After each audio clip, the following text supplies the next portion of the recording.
It's it's a new year. It's exciting, obviously, for a lot of reasons. But this is what keeps you young as a coach, right? I was talking to my friend the other day about it. Plays hockey. He said, "Yeah, but I'm almost done, and you can coach for a long time because you can coach till you're 70." I said, "That's not happening." It's always exciting. It's just great time of year. It's the best time of year because you're undefeated. Everybody's hopeful about their team. Obviously, we have the obvious reasons to be hopeful. When you have your starting five back from a team went to the Final Four, but not just that. We have everybody from that team back, including our non-scholarship guys. So to be able to add Will, obviously he's hurt. It's unfortunate, but Peyton and Miles with the group, we got a lot of optimism, but we have a lot of work to do. We're not the only team with 12 or 13 guys. And to wrap up my long answer, what I would say is on that topic, I know you guys will ask, experience, it used to be like if you were one of the few teams in the last 10 or 15 years since the one and done and guys are all leaving early, right? You're one of the few teams with experience at the high level, such an advantage. But now, everybody without experience just goes and gets 6 guys out of the transfer portal, or 2 or 3 or whatever. So, I don't think it's going to be the advantage that it used to be. So I think that is good. It's just, I think high major basketball. I don't really know how it's affected football, but I think high major basketball is going to be played at such a high level now because there's just so many kids leaving the mid-major ranks to transfer to play high major basketball, and you just don't have teams that have. I don't think you're going to see the teams too young or they have tremendous holes in their team. But it's just going to be a much more competitive, much harder to win. How do you think Miles will affect what you can do defensively in terms of extending? Well, I hope so in a lot of ways. First of all, our depth. Will being out hurts our depth with Tiger. I think Will was really going to help us a lot, more than people gave him credit for. And not that anybody did, but when you have Peyton who's on a lottery board and Miles is a senior, Will's the lost guy people talking about. But the more you can extend your defense, you can cause some turnovers, get easy baskets, which we really haven't been able to do much since I've been here. It's something I love. So, but you got to have some depth to do it. You got to have somebody at the rim. So, analytically, if you look, our biggest weak spot has been our 2-point defense. So again, his size should matter there, and I think Peyton's size, his length and athleticism can matter around the rim for us with our 2-point defense, and our depth should help us be able to extend the floor defensively. You talked about experience, but you have the perfect combination of experience and continuity with so many key guys. How much does that help? Yeah, well, that's the difference between the guys plugging in with transfers and you have returning guys. Miles is he's such a fluid guy for us. Just right in because we have so many guys from California and he's obviously from Long Beach, so that it's been very seamless, his transition for us. So hopefully that's an advantage. Here's where it's an advantage. You got to play smart. So I tell the guys now, I said, hold on, I thought we were past that. We're not going to do that anymore. Experience is only technically, right, veteran teams play smart. That's why the Lakers and a win now mode are constructed with veterans.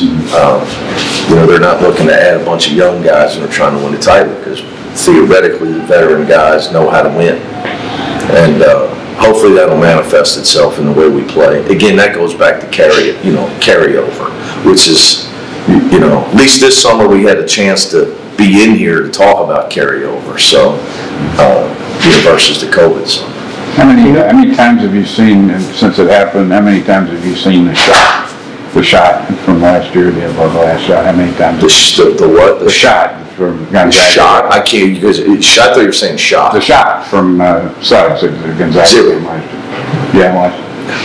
Yeah. It's hard to When I avoid. study film, I just hit pause, right? Johnny scores, So they you're try right. it, and I hit You're pause. in overtime, right? Yeah. It's the beauty. See, it's it's the beauty of when you know if you're in my position, you have to learn how to watch things that matter. Mm-hmm. There's nothing else we could have done. I know I was running at half court, telling guys to come. I mean, it's over. Nothing you can do about it. Mm-hmm. I try to focus on the rest of the game. I've analyzed. All our games. You go back, watch multiple times, analyze things, but things that don't matter. Social media comments, half-court bank shots. Nothing I'm going to learn from watching that. I know you've seen these guys all summer, but just eyeballing physically, who's kind of transformed a little physically, and what has Miles Johnson done since he's been here? I would have to get Wes to get his numbers for you. And really, I probably need to ask Miles, what he feels, where he's at strength conditioning wise. I'm a big believer. Like we don't go just run on the track. Like that's the old days. Those days are over because you got them year round. But I would say that Johnny, you guys are going to come in, so you're going to see. To me, Johnny's filled out. I think what people don't realize about Johnny is, you do. He was a freshman last year. I mean, he should have been at Harvard Westlake 2 years ago. He should have played for Dave Robibo. Evaluated my coaching and came straight to this. I've told him this many times. He complicated the whole situation from happening the way it should have happened. So, but he's very young. He's still a young guy. So I believe he's still 20. So not many. Most juniors this day and age are 22. You went to high school red shirt, to prep school, whatever. So I think you'll see his body's filled out. Trying to think of some other guys for you. Maybe Jaime? Oh no, Mac. Mac is definitely gained weight. He's definitely gained weight. Jaime just gets more hair. I think he does it to rub it in. Yeah, I think he does it to rub it. But What about two-post offense? Do we think we'll see a lot of that? depends, on if Cody or Mac could, be mobile enough, and then who you're playing against. I think what you saw with me is, I believe you got to do what you got to do to win. I'm not. When it comes to winning games, I'm not hard-headed.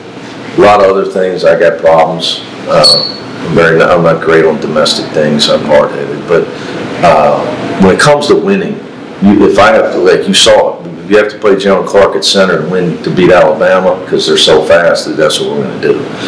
If you have to play Kenny because he's your biggest, strongest guy against Hunter Dickinson or Matt Hawes, that's what we did. So we'll practice all types of things. But a friend of mine told me one time, to win the dance trophy at the ball, you got to be able to dance to every song they're playing. They don't play the same song every time. So you got to be able to win different ways. Fast game, slow game, physical game. You got, high scoring game.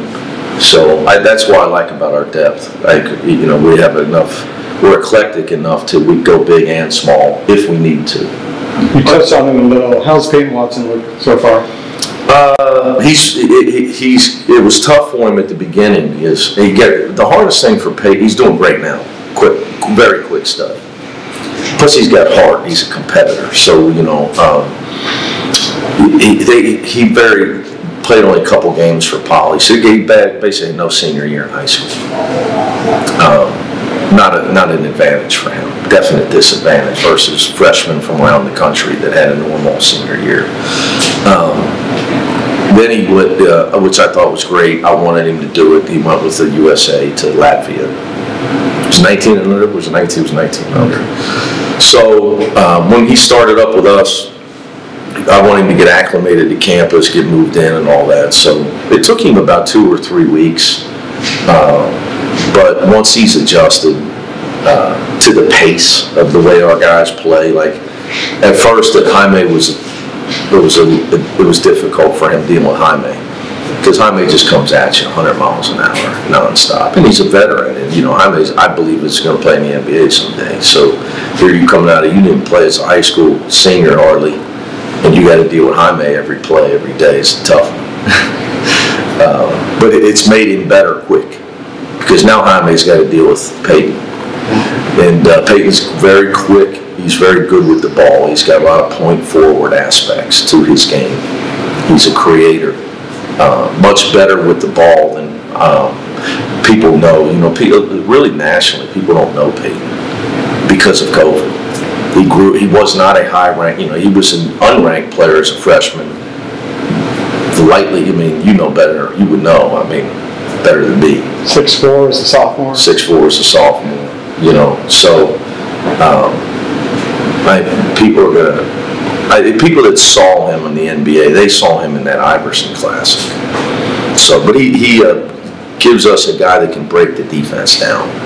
He does not need a pick and roll, although he's very good at using it because he has size and he can pass over. I've never had a guy like that can handle the ball and pass over out of a double team the way he can. So it's just a matter, I got to help him through the adjustment things. Getting tired, playing when you're tired, listening all the time. He's never had to listen as much as he's got to listen now. His head's ready to explode. It's probably, hears my voice in his sleep. He's probably waking up, shaking, I don't know. But he's talented, as you know. Will we probably see Peyton slide in, have that backup point guard position? I know last year a lot of Tiger Campbell and we practice, to answer your question, we practice Jules there. He's comfortable there. We practice Johnny there. Now we're using Johnny and Peyton. I'm a believer that develop your players. More guys that can make plays and make decisions with the ball. All of a sudden it's amazing. You become a guy with the 10th or 11th ranked offense. And you guys all thought I was this defensive guy from Cincinnati. Isn't it amazing when you have guys who can make plays with the ball? So we really try to practice all those guys doing it. I could see Peyton being able to do it in time. Right when you have a young players, you don't want to make it too complicated for him. Like right now, he's got enough to learn. All right, thanks, Coach. I know you've talked about this, expectations. You guys have it now, big time. Some people have you number 1, number 2 in the country. How do you? Where do you have us? It's a great question. I just answered. I just did a radio thing or a podcast, or I can't keep up with them. Something. The expectations are great because you're fans. You want to sell tickets, create excitement. It's all part of my job. My life expectancy. It's all great for recruiting, but it's really it's irrelevant in between the lines. Because if we taught anybody anything last year, your seed or your ranking does not matter come tournament time. So we just focus our energy. At least I try to train my guys. I've always done this as a head coach, especially because of what today's kids go through, because they live in the world of staring at their phone all day. I try to train them to worry about things that matter. And what matters is you get better. If you get better, our team will get better. Here we play to win. Our guys know that. My job is to care about your career. Your job is to care about us winning. Let me worry about your career, and you got to trust me that they care more about your ability to make the right play, your quickness, your explosiveness, how hard you play, your smart decisions. They care more about that than how many points you average. So it's not Little League. The team ego is big, but yeah, so we won't talk about it much. And if you're asking how I feel about expectations, I left a place where I could have easily been the all-time winningest coach to come to UCLA, so obviously I embraced them. If I didn't embrace them, I took the wrong job, guys. Let's just call it how it is. You took the wrong job, man. You come and sit where Coach Wooden sat you better be okay with that stuff. So I'd rather, and on your ranking stuff, rather be ranked first than last.